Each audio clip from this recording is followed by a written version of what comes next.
game, something we almost never see anymore. The Dodgers started pitching, continues to dominate. Ebo, what was your biggest takeaway from Dodgers-Brewers Game 2? That Dave Roberts should take all of his relievers, sit them down, have a meeting, and say, take another vacation, guys. You guys can go home. You don't have to pitch anymore in October. You can take a trip to Cabo. We don't need you because it essentially, Snell and Yamamoto, what they've done in Game 1 and Game 2 is disgusting. Yamamoto gave up 1 run on the first pitch of his entire game and then shut him down the rest of the way. I would not call to the bullpen ever again if I was Dave Roberts. He has to go now to Tyler Glasnow, who I'm not sure if you're familiar with his game, T-Bob. Disgusting, maybe more disgusting than these two. Wow. And then one Shohei Ohtani. Are you familiar with him? I know of him. Yeah, so those are your next 2 options, and then behind them, you could, if you really want to get deep in your rotation, you go to Clayton Kershaw, one of the greatest pitchers that's ever played. Now, Brandon, as our resident Brewers fan who basically lives in Milwaukee. That's right. Series shifting back to Milwaukee. Sure. Is there any hope? Well, because this feels shifting away from Milwaukee. Oh, it's shifting away from Milwaukee. I'm an idiot. No, the first 2 games were in Milwaukee, and the Brewers could not do anything. They scored 1 run on a solo home run in the first inning last night. They scored 1 run in the 9th the other night. Other than that, it's been absolutely nothing. And I think the really hard part is Brandon Woodruff isn't walking through that door to make a start. You got to go to a bullpen game next game against a team that is dominating on offense, not dominating offense, but maybe dominating the series without their best player playing well at all. But what we really have here is a Dodgers team that is so well constructed and so awesome and so fantastic that they are just biding their time for 162 games until they can play some real baseball. Yeah. That's the Brewers, the Cubs, every other team is sprinting and exerting every bit of energy out of their roster to get to this point. And the Dodgers are absolutely cruising, and their pitchers are just, they'll pitch 5 innings here, 6 innings there, and when it's go time, they're popping off with this. First postseason complete game in 8 years. Yeah. Oh, wow. I love a complete game. Sandy Koufax is rolling over in his grave right now. I also think it's the first time that in back-to-back games a team has had 2 pitchers go 8 innings, 1 run or less since like 1983 or something along those lines. This is historic what we're seeing right now. Pitching is doing phenomenal, and as Ebo alluded to, Shohei Ohtani, for the majority of this postseason, really hasn't done anything. And they're still finding a way to win games, go to opposing stadiums, win games, win on the road. It's crazy. Yeah, but don't spare me this. I was going to say, it's very brave of the Dodgers to come up with this unique strategy where we just are going to pay more money to amass all the best players, and then we're going to win. Why don't more people try to do that? Two of their best players are essentially cast-offs from very successful teams. Like the Red Sox just basically gave them Mookie Betts, and Freddie Freeman could have gone back to Atlanta, and they were very happy with taking Max Olson. Neither of those are cast-offs, and spare me the, oh my goodness, they're winning despite the fact their best player is struggling. Their best player might be struggling. They have 8 other best players. They have every good player in baseball. Yeah, fair, but also they spend so much money. Like, they had the second most expensive bullpen in baseball. They have Tanner Scott, Trinan, and Kirby Yates, who they spend a combined like $35 million on just this year. And they're non-factors. They don't even matter. That's how complete and deep their team is. Like, they don't even need the 3 most expensive relievers on their team to be successful. Sometimes you say they're non-factors because their performance isn't up to par and they have to put them to the side. They're non-factors because they don't have to pitch because the starting pitchers are so dominant. That's a great non-factor to have. So this series is not over, but I don't think it's over. Listen, I think the Brewers are a better team than they have fared so far. I wouldn't put it past them to win 2 out of 3 in LA. They did win this season series 6-0 in the regular season. It's a long shot at best, but it's not over. Minus 125, I think the Dodgers to win the World Series now, which is... I would agree with that. Minus odds. I'm new to baseball. Is it an advantage to have a higher payroll by over $200 million? It is, Kyle. It is. It is indeed an advantage because higher payroll equates to better players. And anytime you're in a team activity, the more good players you have, the better off you are as a team. See, these are the insights that people come to for Wake Up Barstool. These are all things that I've never quite considered. Yeah. Sorry, one last question. Are the Dodgers a hateable team, though? Not as hateable as they should be. This team, I don't think, is super hateable. Not as hateable as they should be. This is where I was having this conversation with our own Lukey Blutman yesterday, resident Ohio State and Dodgers fan. Well, that was your first mistake. But it's a weird thing where we were basically talking on the phone, and they're kind of like You'll appreciate this, Connor. You will not, Brandon. They're kind of like if the Empire in Star Wars was made up of likable guys. It's too early for Like at the end of the day, they're totalitarian, they're evil, they're in control. It's kind of unfair, but they're kind of nice about it. It's too early. They got families too, and they're just trying to make a living. Yeah. There's Like, other movies. It's like Luke Skywalker takes Vader's hand, but then he just, he's still Luke. There's other trilogies. There's other movies. There's other franchises. Well, actually, when you think about We it, could Brandon, refer to those every now and then. I don't know that it is. Star Wars is kind of the modern mythology of our time. I mean, we're talking about 9 core Skywalker movies spanning 50 years at this point. You're nearly 50 years old, so basically your entire life, it's kind of been the story of your time. So I don't know if I agree with you there.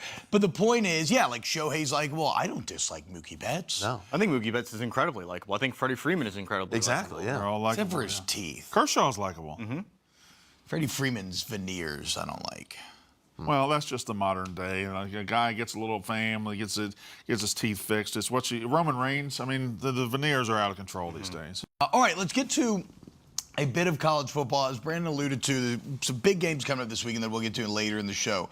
But I want to continue a conversation that we've kind of been toying with, which is the increased parity in college football and whether or not it's good for the sport as a spectator or viewer. And we've talked about it, but now we actually have some quantifiable evidence that proves it. Do you know Bill Connolly? We do. From ESPN. So if you don't know, he does these S&P Plus rankings. All you need to understand is that this is an analytic that tries to grade a team on how good they are on a play-to-play basis. You don't have to take it as, 100% stone cold, this is absolutely accurate, but it's a good measuring stick for whether teams are good or not. This is pretty shocking.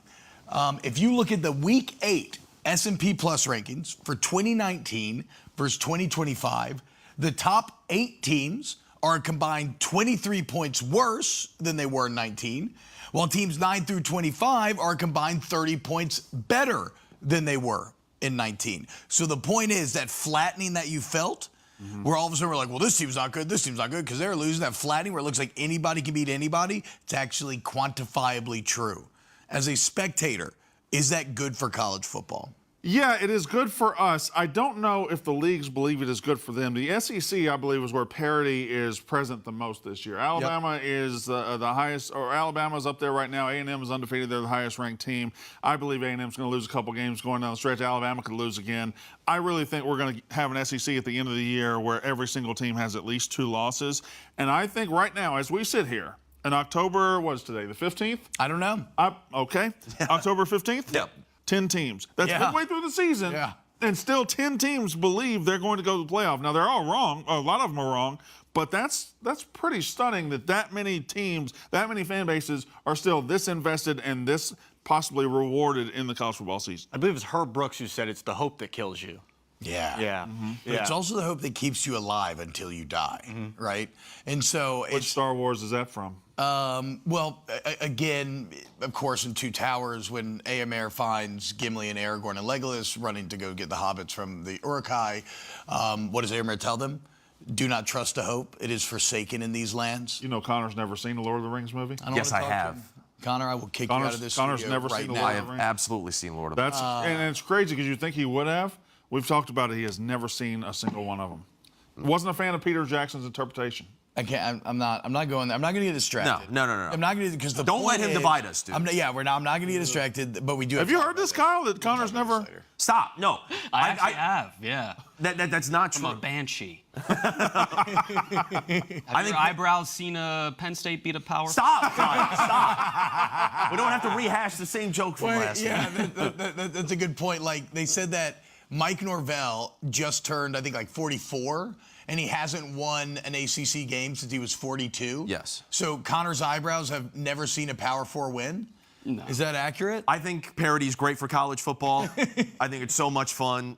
Part of the reason I love college football so much is because of the subjective nature of it. These rankings are all subjective. These arguments that we all make to put one team on top of the other. Now, especially when we're in a 12-team playoff era, and the arguments are even louder because there are more teams that feel like they have a spot at the table, and there's just all this slop in between. It's great. That's fine. Did your eyebrows ruin James That's my Franklin's career? answer. That's my answer. I think that Northwestern's looking good. UCLA looks pretty good too, Kyle. I mean, your left eyebrow. Now, what I'm about to say does not apply to Penn State, because they have been a disaster this year. Yes, which we But my least favorite part about this has not been the sport itself, because I agree with you, Brandon. I think it's been great for fan bases. I think it's really fun when more results don't feel predetermined, right? Like, that's where that kind of unknown is where the excitement of watching the actual game comes into play. What it has done, though, I hate how we haven't adjusted how we talk about the sport. So instead of saying that these teams are now good, we just say this team is bad, right? Everybody's bad. Oh, I can't believe we lost them. They're bad. They're bad. Instead of recognizing in the portal and NIL era, everybody's come up more than people have come down. And that's because you can plug holes that you couldn't have in the past.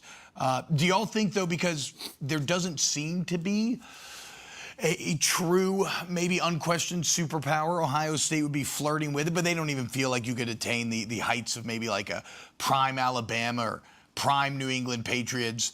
Is a sport less than, or even the Dodgers, right?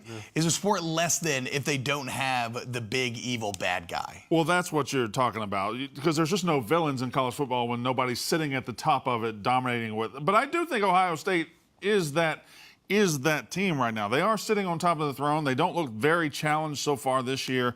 So I think we might have that. We'll let the last 6 weeks of the season tell the story on that. But yeah, I think a sport feels more in line and feels more classic when you have a lot of teams chirping at the back of a leader, of somebody who is sitting on top of the sport. The Yankees in the 90s, all these teams, the Patriots over the last couple of decades. So it does feel like we don't have that what evil empires. Yeah, Palpatine, basically. Yeah. Week to week, the parity is incredible, but like you were talking about, because you don't know the outcome of any game you're going to watch. But like Brian is saying, in the grand scheme of things, you need someone to defeat, like a Darth Vader, like what is it, episode 3, correct? Well, episode 3, of course, would be the fall of Anakin. Yeah, the turn of Anakin, where he becomes Vader. Yes, that's the 3rd movie.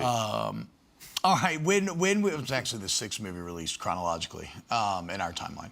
So Darth Vader was Obi-Wan's dad? Something like that. Okay. That's misinformation, guys. Don't trust anything you hear on this show. Except for what's coming up next, which is Brandon Walker's Wise Men list, okay? Who are the people that aren't being talked enough about Heisman? Who are the Heisman favorites? You got a few interesting names for you